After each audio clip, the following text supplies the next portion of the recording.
Welcome back to Indiana at the voice of college football. And this is the big one, folks. Indiana and Ohio State this week. And big noon kickoff, Saturday game on Fox. It's going to be massive. And there's a lot of twists and turns that Indiana and college football has had along the way. For Indiana, most of those twists and turns have ended up positively. That's why they're 10-0 for the first time in history. But now that we are getting toward the end of the year and their biggest matchup of the year in the Ohio State Buckeyes, there are a lot of negative attacks being sent Indiana's way. A few injuries cropped up against Michigan, their toughest opponent that they have faced yet this year. And it is all culminated in this game against the Ohio State Buckeyes. I can't wait to get into it and more because we got a lot to talk about, even more than just this game itself. But the Indiana Hoosiers are 10-0 for the first time in history, and they have a chance to knock off Ohio State for the first time since 1988 and go 11-0 for the first time in program history and lock up a college football playoff bid in the process. So definitely just massive things going Indiana's way. But why is Indiana 10-0? What has gotten them here? Well, a big reason is because of the fact that Curt Cignetti and the fact that he comes to Indiana over from James Madison and just goes off running. I win. Google me, he said, before, anything major happened, before any, major players came over to IU. That's what he said. And then he said Purdue sucks, but so does Michigan and Ohio State, which everybody's calling it like the three, game conquest for Curt Cignetti after he trashed those teams on Assembly Hall's court for Indiana basketball back last, year when he first got hired. And now he beat Michigan. Now he's got to go through the Buckeyes and the Boilermakers to finish it off. But still, Curt Cignetti is a big reason why Indiana is where they're at. And they gave him a contract extension. What do you know? I've been saying it all year. Indiana was going to pay Curt Cignetti, and they were going to do everything in their power to keep him in Bloomington. Because, yes, he was already a candidate for all these potential job openings. Mind you, they're not even open jobs yet. Talking about Florida, Florida State, Oklahoma, Auburn, West Virginia. All these programs hadn't even fired their coaches yet. And still, Curt Cignetti was a candidate for all of those jobs.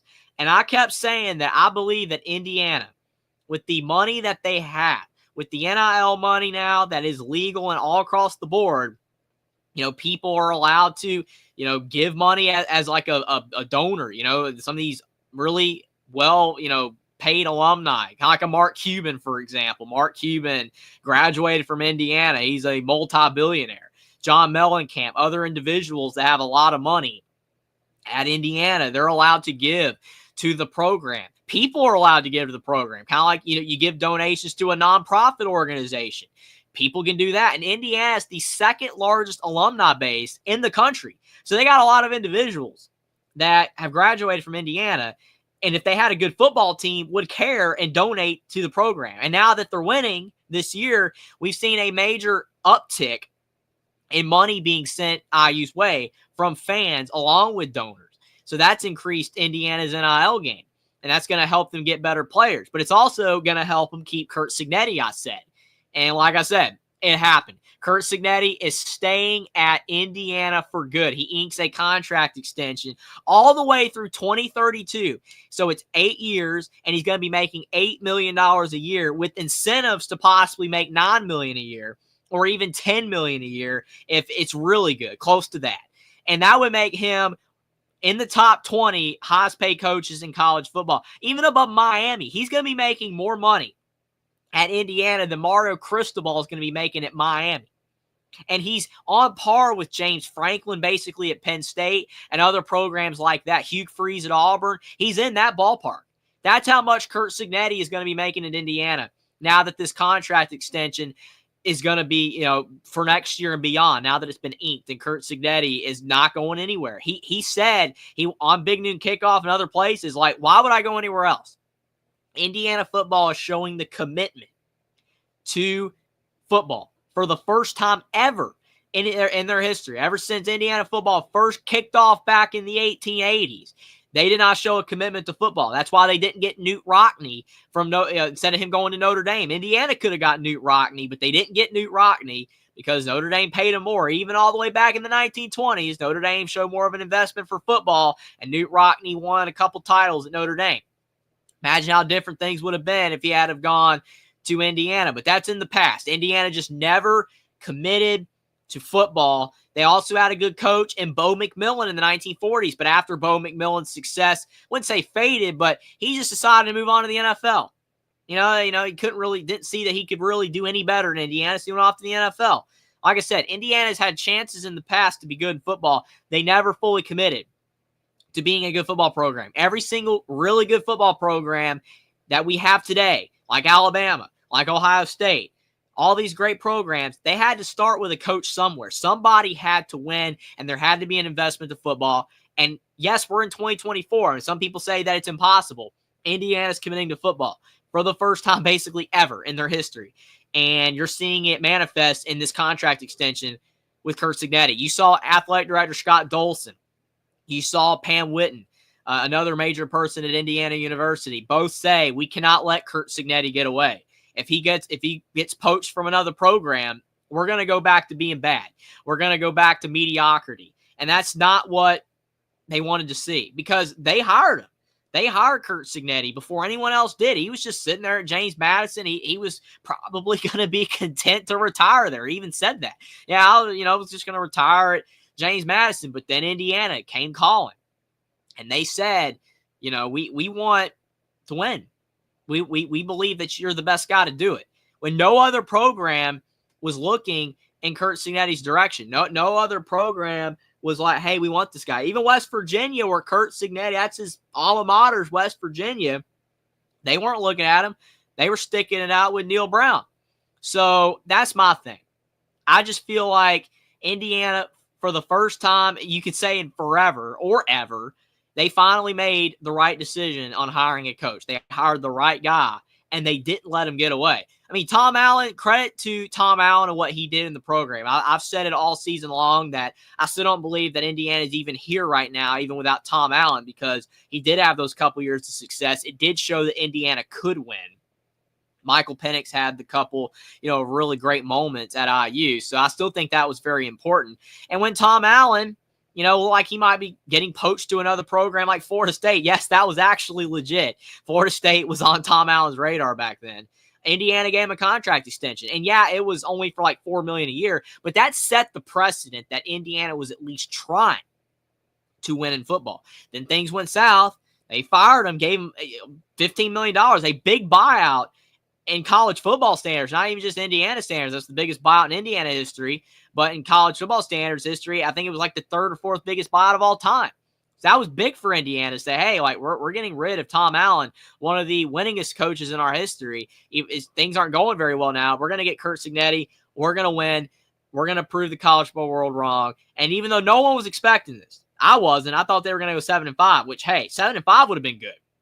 I used 10-0, and they're going into this Ohio State game as possibly the biggest game Ohio State has faced this year. You could say Penn State, yeah, I guess, but this game is going to make or break so many things in the college football playoff race. Whether Indiana has a shot to go to the Big Ten title game or not, whether Ohio State is safe for the playoffs. If Ohio State loses, that's the funny thing about this game is everybody's talking about if Indiana loses, will they get into the playoff? Well, what about Ohio State?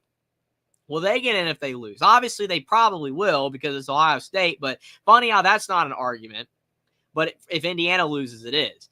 But still, this is such a big game, and we would have never got to this point without Curt Cignetti, and absolutely a smart decision by Indiana to give him a contract extension. It would have just been absolutely nuts and insane for Indiana to let him get away. And if they did, then Indiana would have gone back to losing. There's no way that they would have struck lightning in a bottle twice. It doesn't normally happen. You don't usually strike twice back-to-back. So I don't think Indiana, whoever they would have hired, would have been anywhere as good as Curt Cignetti. So kudos for Indiana for getting it done. And I said it was going to happen. I said that Indiana football was going to give Curt Cignetti a contract extension. And I said they were going to keep him. Indiana's got the money to do it. They just never used that money for football. They finally are now. And also that means that there's going to be stadium renovation. A lot of things are going Indiana's way right now because of their winning. They're getting fans in the stands. People are interested in Indiana football. It's bringing more money to the school. And now that they're giving Cignetti this contract extension, hopefully they can keep winning. And does it mean they're going to be as good next year? No, it doesn't. Their schedule is probably going to be harder next year. So, yeah, they're probably not going to win as much, and they are going to lose some key players off this year's team. But with Cignetti at the helm, I think they're going to at least be a very solid program. It is watchable on Saturday, something that hasn't been the case for the last 50 years. You get stadium renovations. You can keep those assistants for a while by paying them more. I think Indiana is going to be just fine.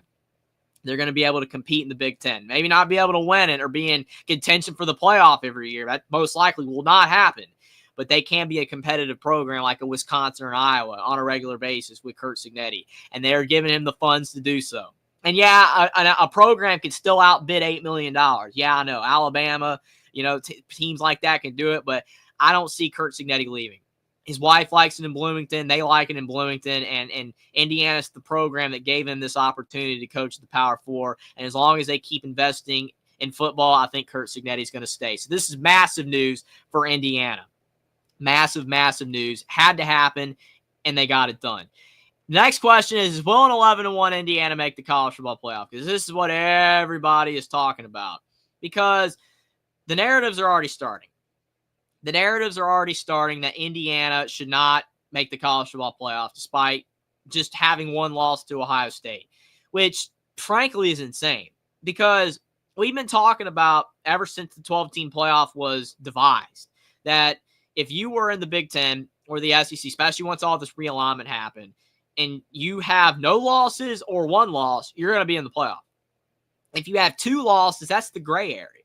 That's the gray area. And the funny thing about it is most likely we're going to have probably three or four SEC teams in the college football playoff with two losses. And they were even trying to float around the fact, if Georgia loses to Tennessee and they have three losses, they're going to get to the playoff, which is absolutely hilarious to me. I think it's hilarious. Like, you're really going to have a 9-3 Georgia and they make the playoff? Yeah. Doesn't matter how hard their schedule is. They lost 3 games. I mean, I get it is hard to quantify. I get it. It's hard to quantify, looking at, teams that play easier schedules like Penn State or Indiana versus teams like Alabama and Georgia that play tougher schedules. But at the end of the day, you got to win your games. And if you do not win your games, then you don't make the playoff. If you lose 3 or more games, you do not get in. You should not get in. And the thing is with Georgia, it'd be different maybe if all their losses were 1-score games or whatever. It's kind of like that argument with Alabama that one year when they had 2 losses. And both losses they had, they only lost by 6 points combined. And they were saying Bama should have gotten to the playoff. That was a 4-team playoff. If it was a 12-team playoff, then Alabama absolutely would have been into the college football playoff in that scenario, only having 2 losses by 6 points. Georgia lost to Ole Miss by 3 scores. So I just don't think that Georgia would have gotten in with 3 losses. Now, they won. So they only have 2 losses, so they're still in play. If Georgia wins out, they're going to get in. Same thing with Alabama. But now you're creating this log jam where you've got Tennessee, Ole Miss, Alabama, Georgia, Texas A&M. All these teams in the SEC have 2 losses. If they all finish with 2 losses, they're going to probably put all these teams in the playoff. And that's going to come at the expense of somebody. Obviously, the Big Ten champion is going to be in. So whether it's Ohio State or Oregon or even Indiana, if Indiana knocks off Ohio State, makes the Big Ten title game and beats Oregon, the Big Ten title winner is in. And then the ACC and the Big 12 title winner is going to be in, whether it's BYU or Colorado from the Big 12, and the ACC, whether it's Miami, SMU, or Clemson, whoever it is, those teams are in. So you've got the SEC champion, ACC, Big 10, and Big 12. Those 4 are in. So then you have the Group of 5 champion, which would probably, be Boise if they keep winning. They're playing well, so it could be Boise. That leaves 7 spots. If you've got A&M and you've got Tennessee and Bama and Georgia and Ole Miss, that's 5 of those spots. Then you got Penn State. if it'd have been worse if you still had Miami in this scenario or BYU. If they had a one out and then lost in their conference title game, they probably would have gotten in. But see, now, if Miami, just say they play Clemson or SMU and they lose, I don't think Miami gets in with 2 losses. I know there's going to be somebody out there that makes that case. I don't see it. They've had a really easy schedule. You don't win the ACC, I don't think Miami gets in. They already lost to Georgia Tech. They needed to win out and then lose in the ACC title game to get that at large. They're done probably. Then you got BYU. If they had a one-out loss in the Big 12 title game, they'd have gotten in. Well, they just lost last week to Kansas, who's 3-6, now 4-6. So if BYU, if they win the Big 12, I don't see it either. Or if they win the Big 12, they're in. But if they lose in the Big 12 title game, if they don't win, I don't see it. I don't see them getting in. So BYU would be done. Miami would be done. That leaves Indiana, though, because Indiana, with a loss to Ohio State, is at 11-1. And you're telling me that they don't get in? Like, all those SEC teams are going to pass them. And then some other team from another conference leapfrogs them and they're in to the playoff. It just doesn't make sense. It'd be different if you had, like, the Pits still lurking around. Or maybe, Army, if they're in there. I mean, because if Army loses to Notre Dame, they're done. If Boise loses again, I mean, that's going to eliminate at-large, which they probably don't have a shot of an at-large anyway. I mean, they'd have to win out just to get in with the automatic. I don't see it. So the way everything's shaken out, I think Indiana's fine. I mean, according to, like, the FBI predictor, they have, like, a 93% chance to make the college football playoff. Honestly, the worst scenario for Indiana would be somehow they lose to Ohio State, but then Ohio State loses, and then Indiana gets in the Big Ten title game anyway. So if Ohio State lost to Michigan, Indiana gets in over Ohio State in the Big Ten title game, then Indiana loses to Oregon, and then they have 2 losses, and then they get knocked out. It would be better for Indiana to lose to Ohio State, beat Purdue, and then get in at 11-1. Now, if Indiana beats Ohio State and loses to Purdue, I still think they get in anyway because, I mean, I think the strength of their record and schedule would go up with a win over Ohio State. That wouldn't be negated enough by a Purdue loss. I mean, that would still be humiliating. But, heck, it could happen. Look at Notre Dame beating A&M and then losing Northern Illinois. It can happen. I don't think Cignetti would allow it to happen, but it absolutely could happen. So will an 11-1 Indiana make the college football playoff? I can't guarantee a yes 110% because this is Indiana. But yes, I do think they're going to make the college football playoff at 11-1.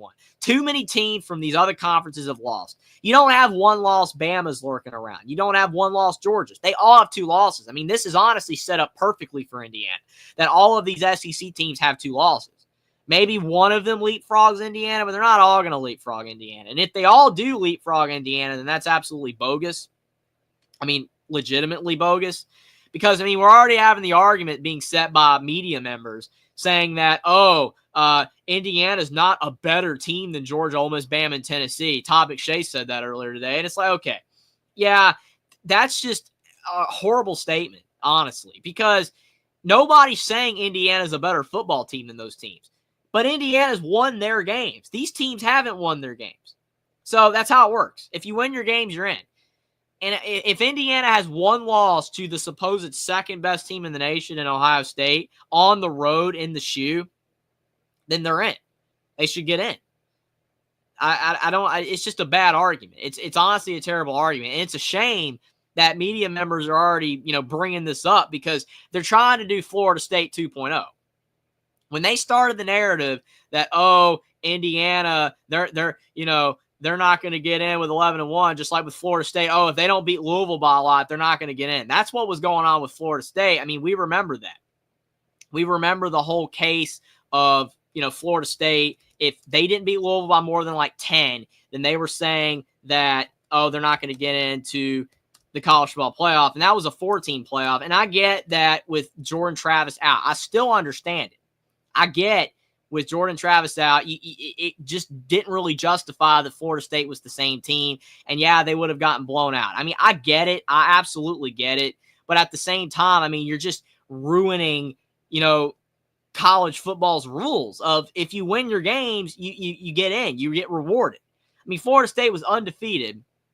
The other teams had 1 loss, Texas, Bama. I mean, I'm glad Alabama made the college football playoff, and Alabama absolutely was, a better team than Florida State, even with Jordan Travis. But Florida State won their games. and they didn't get in. They didn't get rewarded. And that's why everybody's like, oh, well, the Big Ten and the SEC, they own the sport now. And that's the thing. Indiana's in the Big Ten. Indiana's in the Big Ten. They're not in the Big 12 or the ACC, but Indiana still had a terrible schedule. They beat the defending national champions, who have the best defensive line in the country this year statistically. They knocked off Washington, who made the college football playoff last year. They beat Nebraska, who has supposedly one of the best young rising stars at quarterback. I don't understand the narrative of an 11-1 Indiana not making the college football playoff. It's absolutely insane, honestly. It makes absolutely no sense. It's just brand bias, and because these people want to see these SEC teams in the playoff instead. And I get it. I get why you do. The ratings will be through the roof if you put Georgia and Tennessee and all of them in there. And you know what? Most people probably want to see it. That's the thing. Most college football fans, especially the casuals, they would rather see that than Indiana. But if they put those teams in over Indiana, then what's the point of playing the games? What's the point of having a better record? It doesn't make sense. It doesn't. So Indiana should make the college football playoff at 11-1, and if they don't, it's absolutely horrendous. Now our next topic is 2 recruits flipped to IU. Indiana's had a great week. Not only has Indiana, gotten Curt Cignetti to stay by signing a big contract extension, we also had 2 recruits, quality recruits, flip to Indiana this week. Byron Baldwin, a 4-star safety. So, you talk about all these programs getting 5-star guys. That's what happens. Indiana doesn't get 5-star guys. So getting a 4-star guy like this is huge. The funny thing about it is, though, with Byron Baldwin, and this is how messed up college football recruiting is these days. It's just the way that it works, because you got NIL and programs trying to outbid each other. But Byron Baldwin was committed to Indiana months ago. He was committed to IU months ago. Indiana starts out their season, they're like 6-0, and then he just out of the blue, I decommitted. It looks like I'm going to Colorado. Then Indiana keeps winning. Indiana keeps recruiting him. Now he's going to Indiana again. It's honestly hilarious. I mean, I really don't get it, but regardless of the shenanigans, if he stays committed this time, which he said that I'm 1,000% committed on Twitter, even though he said that the last time and didn't stay committed. So I really don't know how much that matters.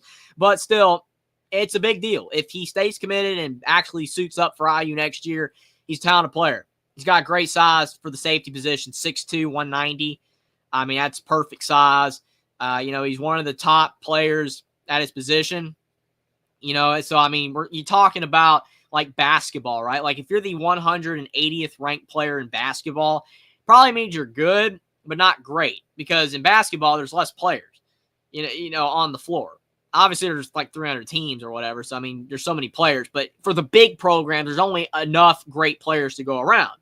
But in football, there's so many people that play football at so many different positions. So being the 180th ranked player with all these programs getting players at all these positions, what more matters is the fact that he's 17th in his position according to 247 Sports. So Byron Baldwin is a very talented guy and definitely could be a sign of more to come for Indiana in the future of being able to get higher rated guys. Because even Curt Cignetti's already said, like, hey, since we've been winning on the recruiting circles, we can see a tone shift. Like players that before probably would have laughed us out of the building are now like, yeah, I want to consider going to Indiana. So the narrative's definitely shifting, and more guys like this that commit to IU and maybe have success, and Indiana keeps winning in the future. If they can go 8-4 next year and just keep on winning and being a consistently good program for years to come with Curt Cignetti, you're going to see more of this.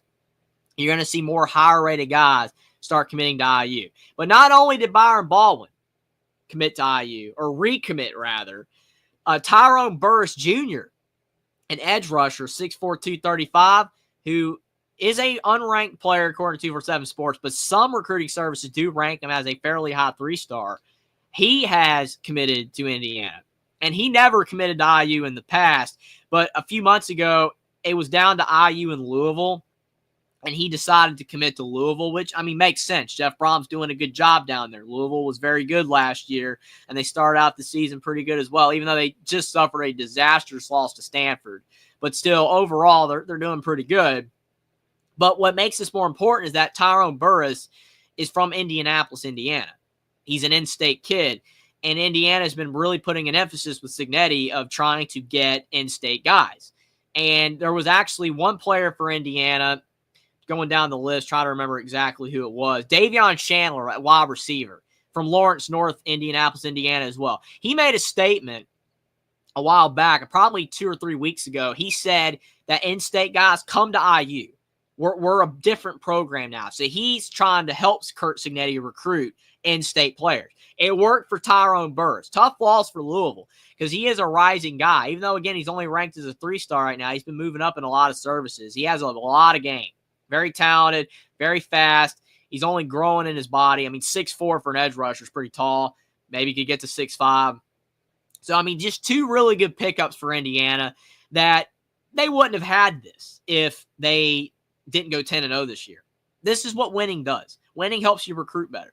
And now that more money is being put into the Indiana program, this is only going to help in the future. So definitely stay tuned for Indiana recruiting when it comes to IU football. It's only going to get better, I think. As long as Curt Cignetti keeps winning and IU keeps having success, you're going to continue to see higher and higher rated guys go to IU, and it's definitely going to change the product on the field for sure. But we got to talk about Indiana, Ohio State. It's the big game right here because this game, as I've already mentioned, is going to determine a lot for the college football playoff and also the Big Ten title race as well, because the winner of this game should make the Big Ten title game. It would basically be impossible for the winner not to make the Big Ten title game. I mean, there is a chance, there is a weird scenario somehow where the winner of this game doesn't. Like if somehow Indiana lost to Purdue, which even then I still think Indiana would most likely get in, but maybe there's still a scenario where they don't. Maybe Penn State would leapfrog them then. I'm not 100% sure, but I do think that Indiana might still get in. But Ohio State, all they have to do is not lose to Michigan. If Ohio State loses to Michigan, then they would still miss the Big Ten title game. But the way Michigan's playing, you never know, though. You never know. You can't just, like throw it in the towel, shoehorn it in, pardon the phrase, the horseshoe with the Buckeyes. It's going to be at the shoe for Michigan, so it's going to be a tough game. But still, I mean, you would think Ohio State would be able to beat Michigan because Michigan has regressed hard this year. Still have a very talented defense, but their quarterback play is atrocious. So, I mean, as long as Ohio State, hits 20-something points, they should beat Michigan. And then, like I said, going to be at home. But you never know. You, again, can't shoehorn it in. It's a rivalry game. Anything can happen. But the winner of this game should make the Big Ten title game. But the difference with this game is that despite the fact that Indiana's had this great season that they've had, they're still 12-point underdogs. They were 9-point underdogs, but they moved it to 12. Everybody's backing the Buckeyes. I don't blame them. It's at Ohio State.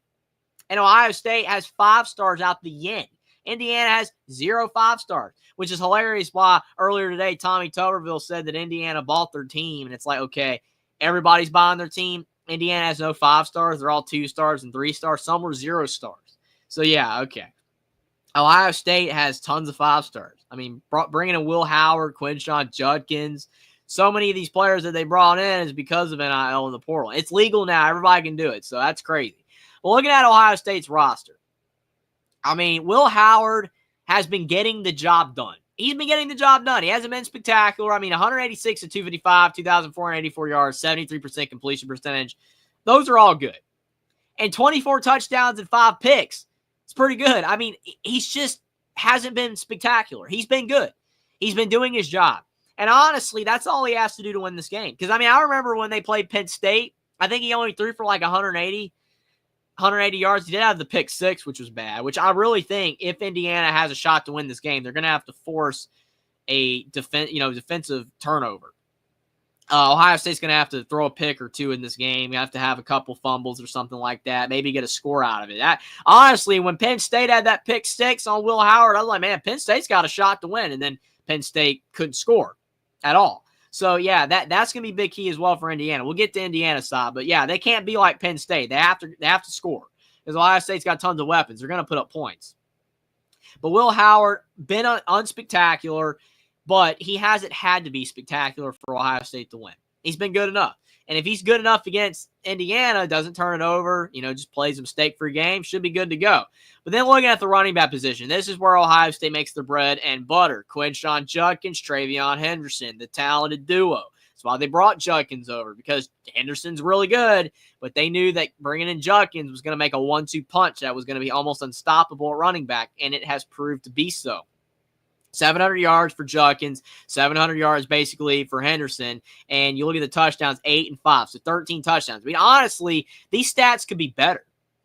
With how talented these two players are, they probably need to be running the ball more.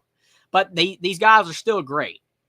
A great tandem. But then you go to receiver. Jeremiah Smith, him and Ron Williams have been the two freshman stud wide receivers this year. And at first, Ron Williams was getting all the headlines because he was just killing it out there. But unfortunately, Alabama's passing attack has been very up and down this year. So Ron Williams is kind of, let's say he's faded out of the picture, but like he's not getting talked about as much. Jeremiah Smith's probably going to win Rookie of the Year, especially like for wide receiver or whatever. He's going to win a lot of awards. Jeremiah Smith's been great. 49 receptions, 865 yards. The fact that a freshman receiver leads their team in receptions at Ohio State is incredible, because Ohio State is like wide receiver U. Alabama's been as well for a long time, but Ohio State historically has been more wide receiver U than Bama outside of that stretch with Nick Saban.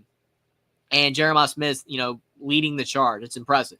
Ron Williams is great, though. I still think that guy's a stud. But Jeremiah Smith is like definitely the definition of a wide receiver. I mean, he's a big body receiver. He kind of looks like DK Metcalf out there. I mean, he's not as big, but he's pretty big. But Jeremiah Smith, Indiana's going to have a hard time with him. 9 touchdowns on the year. Then you got Emeka Egbuka. He's been good for years. Carnell Tate as well, solid. Then it drops off, but Ohio State always has a talented receiving room. You can't fault that at all. And then when you look at their defense, I mean, just tons of talent. Sonny Styles, Cody Simon, Caleb Downs, the Alabama transfer. That was a very tough loss for Alabama in the offseason. Another one of the additions Ohio State had that was massive in the offseason that definitely helped their defense. Denzel Burke, a lot of people say that he's overrated, but still, he's a decent player. Overall, great defense for Ohio State. They got studs. They got more talented players than Indiana all across the board. Doesn't mean still that they're going to win. Absolutely does not. Indiana's going to have to play a fantastic game to win. It's possible. But Ohio State definitely just has a ridiculous talent advantage. Jack Sawyer as well is really good. Then you go to the Indiana side. Curtis Rourke. Missing, keep in mind, because a lot of people are going to say, I've said, Will Howard's unspectacular. The thing is, with Will Howard, the reason I say he's been unspectacular is the past few quarterbacks, besides Kyle McCord, the last few quarterbacks for Ohio State have put up really good stats, like insane stats. Will Howard's been kind of a step back overall, but still solid. For Curtis Rourke, 171 at 238, 2,410 yards, 71.8% completion percentage, which for an Indiana quarterback is insane. 21 touchdowns and 4 picks. That right there is fantastic for an Indiana quarterback. They have not had a guy like that in forever. Even Penix couldn't put up that good of stats because he missed so many games. He was always hurt, unfortunately, because of Indiana's bad O-line. And that's a big reason Indiana's been better this year. Their O-line is significantly better, which has helped Indiana compete. But Curtis Rourke, though, what's impressive is that he's missed a game and a half. Imagine if he had played in every game this season, all the games. His stats would be even better than this. He probably would have 2,700 yards and maybe 24, 25 touchdowns instead of 21. Having great stats. He's like 6th in the Heisman voting. It's just so impressive for Indiana to have a guy in the Heisman voting at quarterback. I didn't even think that was possible with all their O-line issues, but they've really fixed those problems. Rourke's been great. Then you look at Indiana's running backs. Justice Ellison, Tyson Lawton. Yeah, way less talented than Judkins and Henderson, but not far behind in stats. And with rushing touchdown 9 and 9, I mean, they've been almost better than Ohio State's running backs, but easier schedule. That is true. Easier schedule than the Buckeyes have faced, where they faced Oregon and Penn State. Indiana hasn't had those teams. Still with Michigan, though. But IU did not run the ball very well against Michigan. I will say that. But still, Michigan had the best D-line in the country, whereas Ohio State's D-line is like 22nd. Ohio State does not have as good of a defensive line as Michigan does, which is insane to say, because Ohio State historically, is like really good at D-line, and they still are, just fantastic defenders, but Michigan's been better the last couple of years. But then Indiana receiver, Elijah Surratt, great season, 38 receptions, 685 yards, and 6 touchdowns. Had a couple of uncharacteristic drops against Michigan. Got to clean that up. You can't have drops on the road at Ohio State, and that's going to be the toughest thing for Indiana. They have not been in an environment like the Shoe all season. Their toughest environment on the road was at Michigan State, and Indiana basically took out Michigan State's environment by half with their play. So it's going to be a different environment in the shoe. You know, they're practicing for it with crowd noise, but nothing is like the real thing. It's going to be interesting to see, you know, if their adrenaline and just being hyped for this game can be enough for them to, you know, mute that crowd noise. Omar Cooper's been great this year. Miles Price, he got banged up against Michigan. It looks like he'll be back, though. It does look like Indiana's going to be at full strength. The only thing I'm worried about, though, is that Indiana's right guard, he's out for the season, Drew Evans. He got hurt in practice before the Michigan game. Tough thing about it is that was Indiana's weakness. With Drew Evans out, and in Michigan, it's great defensive line. Curt's work had a lot more pressure put on him than he's had in weeks past. So I do think that Indiana's going to have an issue with Ohio State's D-line. Ohio State, though, they have a couple linemen out as well. So maybe Indiana's D-line can take advantage, even though, again, way less talent. It's going to be interesting, though. Indiana, their offense is really good, but we saw against Michigan that it can stall against really good defenders. Indiana's kicking game's good, so is Ohio State. That's without even being said. But then Aiden Fisher, 98 total tackles, way more than Ohio State's top defender. Aiden Fisher's been great. Then Jalen Walker has been really good. Mikel Kamara, guy's a beast. 9.5 sacks on the year. Didn't have a sack against Michigan, but he was so close several times of getting Davis Warren to the ground. D'Angelo Pons is really, really good. But, man, I wonder, they're going to have to put him on Emeka Egbuka. I think. I mean, he's only 5'9". I don't think with Jeremiah Smith being like 6'4", I don't think they could put D'Angelo Pons on him, maybe put Sean Asbury on him, but he is probably the weaker defender overall. He's a good tackler, but I mean, D'Angelo Pons is fantastic at pass breakups, but probably have to put Pons on Egbuka, Asbury on Jeremiah Smith, but we'll see. You never know. Curt Cignetti might trust Pons to just be able to handle it. But Indiana's defense going to have to force Ohio State into a mistake or two, just like the Buckeyes will. I think whoever turns the ball over more will have a great shot to win. I think if Ohio State forces work into a couple picks, most likely means the Buckeyes will have this game. So it's going to be interesting, but we got to predict this game. Who's going to win? Both teams are great. Indiana is a great team. I'm not afraid to say that. Indiana is a great football team. The only issue is that I have really two issues, but it's kind of all goes into the same thing. For one, you have that road environment. Indiana's not played against a team with that type of environment this season. They haven't played at Washington. They haven't played at Michigan. They haven't played at Nebraska. They played all those teams at home. And Indiana was very fortunate to play all those teams at home. Because if Indiana had to go to Nebraska and go to Michigan and go to Washington this season, probably they lose one of those games, maybe even two of them. It's a lot harder to win in those environments. And Ohio State is up there along with Michigan. I mean, with the amount of fans they pack into that stadium, over 100,000, it's going to be an insane environment. And even though some people say, well, Ohio State, actually, it's an overrated environment, it's not always that tough. For Indiana being a top 5 matchup, they're going to be loud for this game. And the other thing is that Indiana has not faced a team with this much talent this season. Even though Michigan was by far the most talented team they have faced this season, they barely won that game. They struggled with Michigan because Michigan's talent is massively above IU's. And Ohio State's even more so. So this is basically 2 firsts for Indiana. The most talented team they have faced and the toughest road test that they have faced with their environment. And that could be a problem for IU. Indiana cannot fall behind big early. They cannot fall behind big early. If it goes down like 17-0 Ohio State, it's going to be very tough to come back. Back in that 2020 game, they went down 35-7 against the Buckeyes in the shoe, but there were no fans. That was the pandemic year. There were no fans, and Michael Penix did leave them back to 35-all before they ended up ultimately losing 42-35. But if there were fans in the stadium, it would have been a lot harder with the Buckeyes going crazy, being up 35-7. So if you let the crowd get into it and Ohio State's pumped, it's going to be very hard to come back. Honestly, I think the game needs to stay around tied or Indiana have a slight lead for most of the game for them to win. Does Indiana have a chance to win? Yes, because they're so well coached with Curt Cignetti and their players are so well disciplined, they can win this game. Do they have to win this game to make the playoff? No, they don't. They can lose and still get in. They can't get blown out. I don't think they're going to get blown out.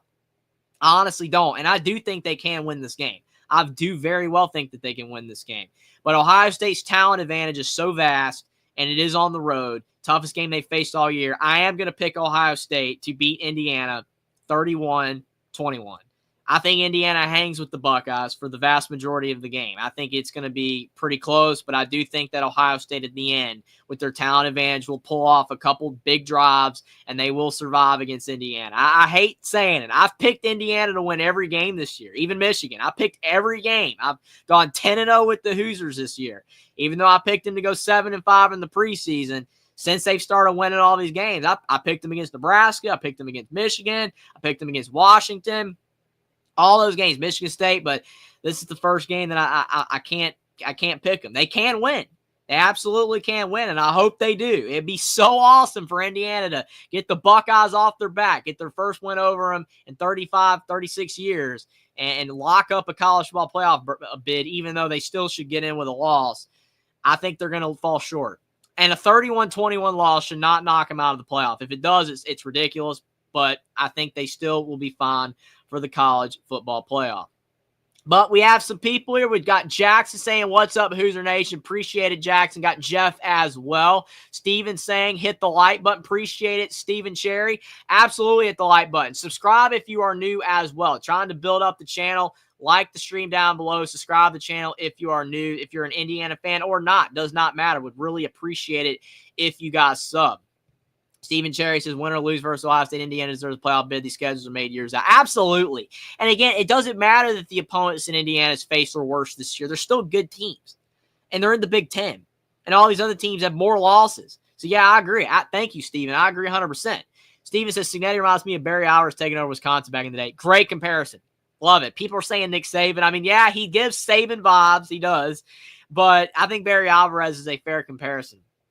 Stephen Cherry says Big Ten and SEC will get 4N. TV partners and money dictates who gets in. Absolutely. And Indiana's been a much better TV draw lately. Yeah, they've been playing like Michigan. Michigan had a lot of the viewers, but that Indiana-Michigan game was the third highest viewed game last week. So, yeah, Indiana drawing in people. Letter B says, who do you leave out for Indiana, Tennessee, Notre Dame? Yeah, Notre Dame's the other one. I didn't even mention Notre Dame earlier when I was talking about the playoffs. If Notre Dame wins out, they get in. But still, there's enough room for Penn State, Notre Dame, and Indiana all with one loss to be in the playoff. Honestly, though, if Notre Dame lost again, that would help Indiana even more. I know Will doesn't want that to happen. Hopefully, for Will's sake, Notre Dame does win out and makes the playoff. But still, if Notre Dame did lose again, it would help. Letter B says, I want to see the best teams play each other. Absolutely. Appreciate Jackson saying for everyone, even the cashiers at Publix, doesn't matter where you're the cashier at. It could be Fred Meyer's, it could be Safeway, Albertsons. Doesn't matter.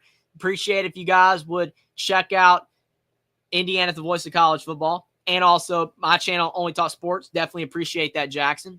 Jackson said, don't forget to tell the cashiers and Publix about the magic that happens on Alabama Call-In Show. Absolutely. Every Thursday night, always a fun time with me and Jackson over on the Alabama channel. Minnesota over Penn State, 31-24, says Steven. That's a good upset pick. I don't know if I'll pick that or not. I might pick it. I'll have to think about that.